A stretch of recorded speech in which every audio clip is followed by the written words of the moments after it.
Welcome to JAMA Plus AI Conversations. I'm Roy Perlis, Editor-in-Chief of JAMA Plus AI, and today's guest is Dr. Susan Athey, professor at the Stanford Graduate School of Business and senior fellow at the Stanford Institute for Human-Centered Artificial Intelligence. We'll start with discussing her recent paper, Machine Learning: Who to Nudge, which explores causal versus predictive approaches to targeting behavioral nudges, in this case, for encouraging college students to renew financial aid. Susan, welcome. Thanks for having me here. To set the stage, can you tell us a little bit about the kind of problem the intervention was trying to address? Yeah, the paper was trying to get college students to fill out their federal financial aid forms on time, which, if you're not familiar with this, is a really big problem. The forms are difficult and people may procrastinate and miss deadlines, which then can lead to them not re-enrolling in college. So this was a large-scale field experiment in collaboration with the City University of New York with tens of thousands of students. And they were sent specific text message reminders and information about getting that form filled in. Got it. And so in the paper, you compared different strategies for addressing this behavior. Can you say more about that? Yeah, so we wanted to understand first, is there treatment effect heterogeneity? For whom does it work and who does it not? And that can be useful for getting insight about, well, what kind of people may be having problems filling out financial aid forms? Because if you don't have a problem, the treatment's not going to do anything. And also, if we see for whom it doesn't work, that can help guide the development of new interventions. And a second motivation for trying to understand for whom it works and who it doesn't is that you may want to introduce a targeting policy and just send those text messages to people for whom it works. Time and attention is scarce, and if this treatment doesn't help people, then we should send them other kinds of helpful information. And this is a very vulnerable population. There's lots of ways, things we might communicate with them about. So that's what we were trying to do. Then it might say, okay, well, how do you decide who to target then? And how do you figure that out if you've just run a large scale randomized experiment? I actually first encountered this problem in the tech sector. I spent a couple years as chief economist of Microsoft, where I worked on the search engine like 15 years ago. And one of the things that I learned is that in industry, a lot of people were saying they were targeting and personalizing, but what they were really doing is they were trying to treat people who were essentially like the highest risk people. Like you might call customers who you thought were likely to quit, or you might send ads to people you thought were going to click on ads. But it's different than who the things work for. Now, I was kind of confused about like, how can all of these multi-billion-dollar companies with lots of revenue at stake, why would they be like targeting the wrong thing? That may make any sense. But there's actually a lot of reasons that people might do that, because as you well know, you might have millions of patients' electronic medical records, lots of information about the past. So it's pretty easy to predict, who might have a heart attack, who are the high risk people. But you might only have like a tiny randomized controlled trial, and then that might be very noisy with like large standard errors. So it's very tempting to just use the historical data because you have so much of it to try to do this prioritization. What's the alternative to using the historical data?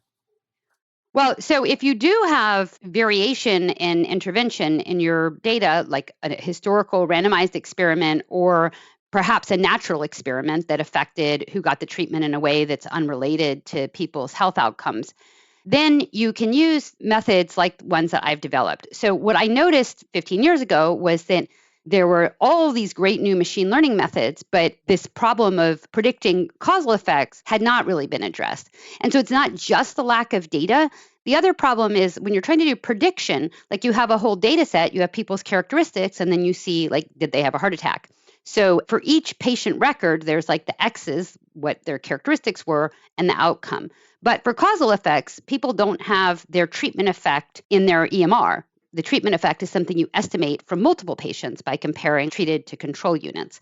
So the machine learning methods that had like a test held out data set to try to learn from, where you could see for every patient what their outcome was, those didn't directly transfer to estimating causal effects. And so that was really part of the statistics literature that I contributed to. And we developed techniques that would help solve that problem. And just to put in a little plug, we have a very popular software package called Generalized Random Forest in R that just won an open source software prize. And so that software is what we were using in this nudge study as well. So I will state, in the interest of full disclosure, I have played with that software package before and I'm a fan. But who's the target audience there? For folks looking at clinical problems, who do you see using that software? If we were targeting this advertisement, who would we target it for? How do we target the targeting software? So there have been quite a few medical papers already applying the methods. But one thing, when I first started working on this, I was like, oh, there's going to be a gold mine. I'm going to go back and reanalyze all of these experiments that have already been run. And we're going to be like doing new scientific discoveries every day. And it didn't quite work out that way. So we have some big successes, but there's been a lot of lack of success. So what are the cases where this doesn't work? Machine learning is using the data to learn about these treatment effects. And it does that partly to avoid kind of p-hacking, if you like, or generalizations of that idea. You have to do a lot of sample splitting. So there's always like a cost to using the data to discover the model. And you can do it without sample splitting, but then you have to adjust your p-values. So there's no free lunch, basically. If you have a very small data set, you probably know what are the most important factors. You better off pre-specifying those and just doing your subgroup analysis.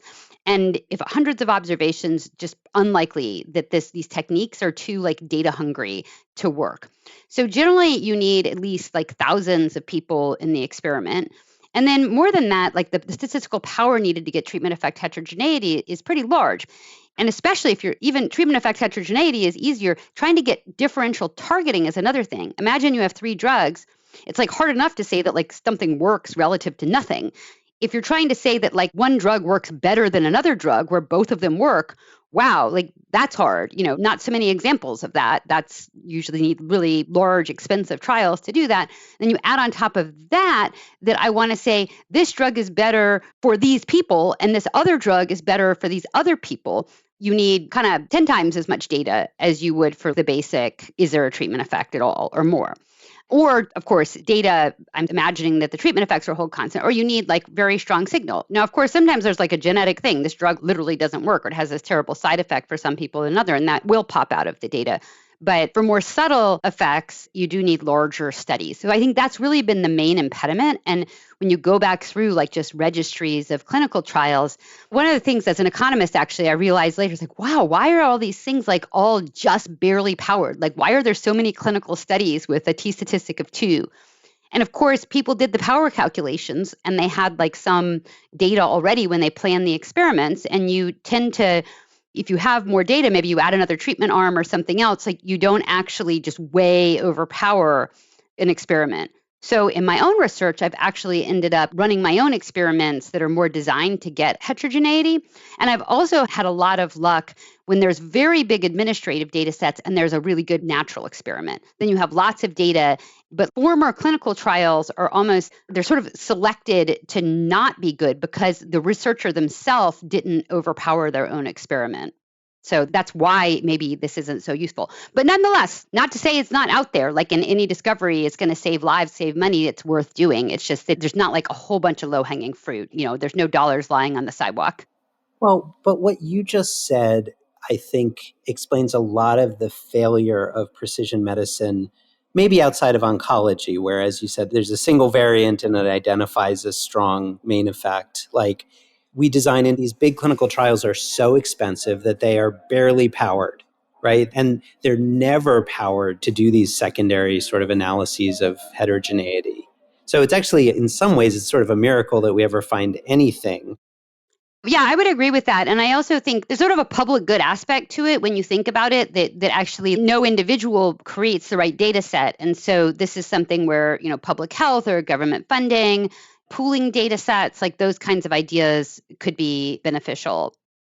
So I want to sort of jump ahead a little bit. Naively, I would assume, and you touched on this, that you aim your intervention at the folks least likely to renew their financial aid forms, just like other nudge strategies seem to go after the people who seem to most need the nudge, right? But that's not what you found in your study. Right. So let me back up, because our study was going to try to demonstrate the benefits of our methods, which was going to show that causal targeting was better than predictive targeting. So we compared targeting using my generalized random forest package that targets the causal effect to software, to predictions, to targeting based on the risk. And in this case, it's the risk of not filling out the financial aid form. But if you're going to target based on risk, sure, the most plausible thing is that you should target based on the people who aren't going to do the thing you're trying to get them to do. But there's also another argument that maybe you should target the people who are very likely to fill out the forms, that are at the least risk. And the theory for that would be that, well, maybe the people who are unlikely to fill it out are just really set in their ways for some reason. And the people who are likely to fill it out just need a small nudge to get them over the finish line. So either theory could work. Now, what we found in the data was actually that targeting the highest risk people was terrible. It was worse than not targeting at all by a lot. And conversely, like targeting the least risk people did as well as our fancy method that was really targeting the causal effect. So there was two surprises for us, actually. The first surprise was that it was targeting the least risk people was the right way to go. But the second was that actually our sophisticated targeting wasn't showing a lot of improvements. And so the paper also kind of highlights this tension that while it's always better to optimize for the thing you care about, which is what my software does, it's not actually always better. It's only always better, all else equal. And prediction, trying to just predict risk, is something where you have a lot of signal and not so much noise. And so the signal to noise ratio is another factor. And with treatment effects, targeting for treatment effects is kind of noisy. And so you can end up doing poorly because even though you're trying to do the right thing, you have noisy data. So we developed another method that was a hybrid method that tried to balance those two factors. And that method showed that actually there's really a U shape. So the people who are really the best to target are those in the middle, not the ones who are definitely going to fill out the form no matter what, not the people who aren't going to fill out the form, but the people in the middle. So help me translate this to a clinical context. I'm doing a trial. What does this tell me about how I should stratify my treatment, for example? Well, so we didn't actually have the a priori theory, but once we looked at our data, we could kind of backward engineer the theory. And that's why actually heterogeneous treatment effects is so insightful.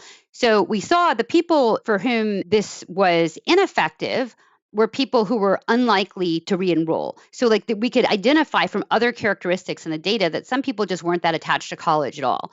And for those people, they're not filling out the form because maybe they aren't sure they're going back.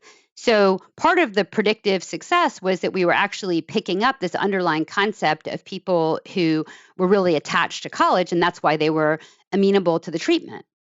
But they were also at sort of lower risk because of those. So there's an underlying factor that was going on, but it wasn't something that we could directly measure. We hadn't asked people like, how do you feel about going back next year? That wasn't in our data. So we were kind of picking up that underlying concept. So translating that back to clinical setting, there's a biological basis that some of these people this just isn't going to work, and some people are going to die anyways. And so it's kind of trying to make sure you have enough of the people for whom this would make a difference. Now, another thing that can happen in certain types of trials, if you don't have full control over patient behavior, is noncompliance.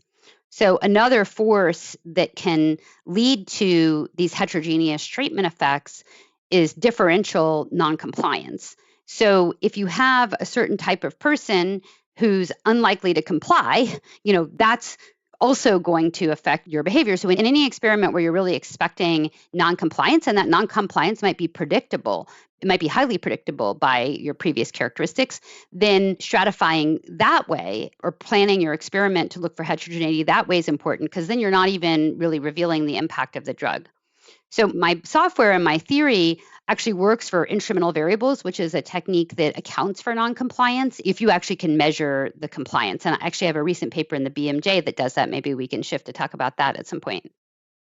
I was actually going to ask you about your paper in BMJ. You're talking about the one related to Medicaid, right, in Oregon? Yes, exactly. So we've been talking about heterogeneity, but this was sort of a different kind of heterogeneity. Can you say a little bit about it? Yeah, so this was a big, very famous and one of the few ever randomized experiments about access to health insurance. There was another one by Rand, but not very much of this type of experiment been done. It's very expensive. So 10,000 people were randomized for Medicaid eligibility, and then they were followed afterwards to see both their financial outcomes and their health outcomes. But there's a noncompliance issue as well, that not everybody who was made eligible for Medicaid actually took up Medicaid. And, not every clinical trial do you actually get a measure of whether the patient took the pill. But in this case, you have both a measure of whether they were eligible and also whether they signed up. So we can tell who did take the pill. But who actually got Medicaid is not random. So that's why you use the instrumental variable strategy that basically tries to assess the impact of the causal effect of getting Medicaid on the people who were induced to take up Medicaid because of eligibility. So heterogeneity in that environment hasn't been studied as much. Often, again, statistical power is an issue, so people just look at like main effects. So here, we were looking at the heterogeneous impact of getting Medicaid. And what we found is actually there was very strong predictable heterogeneity in who complied and who actually enrolled based on characteristics. And because of that, it's not surprising to find heterogeneity in overall treatment effects. Now, we didn't find treatment effect heterogeneity for a lot of outcomes, but we did find it for one, which was systolic blood pressure. And I think again, reverse engineering from the evidence we found, my interpretation of the results we found, is that there was people who didn't spend money on healthcare before they got access to Medicaid. And those people were helped in terms of their blood pressure by enrolling in Medicaid. And so I'm obviously not a doctor, but it kind of makes sense that people might not be checking their blood pressure all the time. If they are moderately healthy, they're not going to have previous expenses. But then if they suddenly can go to the doctor, then they go to the doctor and they find out, I've got a problem. And there's some relatively low-cost interventions that can move the needle on that.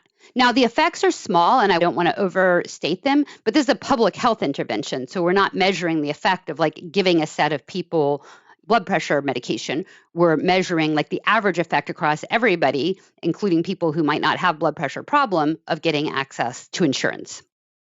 Got it.